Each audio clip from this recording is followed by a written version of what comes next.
ராஜராஜ சோழன் மறைஞ்சி இத்தனை வருஷங்களுக்கு அப்புறம் கூட பொன்னி நதி, அதாவது இப்போதைய காவேரிக்கும் அவருக்கும் ஒரு பெரிய கனெக்ஷன் இருக்குதுன்னு சொன்னா உங்களால நம்ப முடியுமா?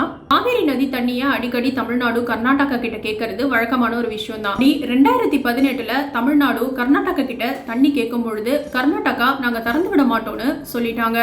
அதே 2018 60 வருஷங்களுக்கு முன்னாடி தஞ்சை பெரிய கோவில்ல இருந்து காணாம போன ராஜராஜ சோழன் லோகமா தேவியோடைய சிலை அகமதாபாத்ல இருக்கிற கலிகோ அப்படிங்கிற மியூசியம்ல கண்டுபிடிக்கப்படுது. கிட்டத்தட்ட 150 கோடி மதிப்புள்ள இந்த பஞ்சலோக சிலை idol wing CID of Tamil Nadu police மூலமா கண்டுபிடிக்கப்படுது.